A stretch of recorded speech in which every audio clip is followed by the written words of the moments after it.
আসসালামু আলাইকুম ওয়া রাহমাতুল্লাহি ওয়া বারাকাতুহু।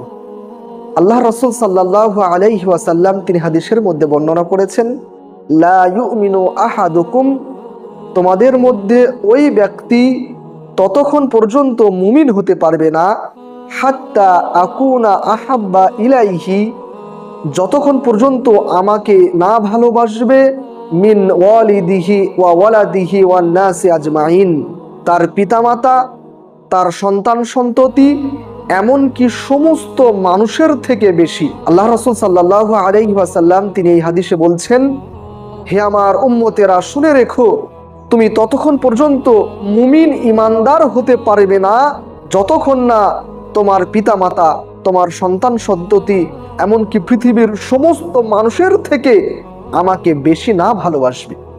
প্রিয় ভাই বোনেরা, আপনি আমি আল্লাহ রাসূল সাল্লাল্লাহু আলাইহি ওয়াসাল্লামকে সব থেকে বেশি ভালোবাসতে পেরেছি। আজকে আপনি নিজেকে মুসলমান বলে দাবি করছেন, কিন্তু আপনি রাসূল সাল্লাল্লাহু আলাইহি সাল্লামের একটা সুন্নতকে আপনি মেনে চলেন না। আপনি আপনার প্রেমিকার মন জয় করার জন্য, আপনি আপনার বন্ধুর মন জয় করার জন্য, আপনি যে কোনো মানুষের মন জয় করার জন্য আপনি রাসূল সাল্লাল্লাহু আলাইহি ওয়াসাল্লামের সুন্নতকে পরিত্যাগ করে দিচ্ছেন। রাসূল সাল্লাল্লাহু আলাইহি সাল্লামকে আপনি অপমান করছেন।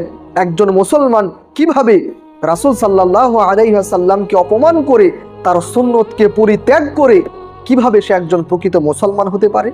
প্রিয় ভাই বোনেরা, আসুন না আপনি আমি সর্বদাই ওই সমস্ত কাজগুলি বেশি অগ্রাধিকার দেব যে সমস্ত কাজগুলি আমার নবী ভালোবাসেন, যে সমস্ত কাজগুলি আমার নবী ঘৃণা করেন, সেই সমস্ত কাজগুলি আপনি আমি পরিত্যাগ করব।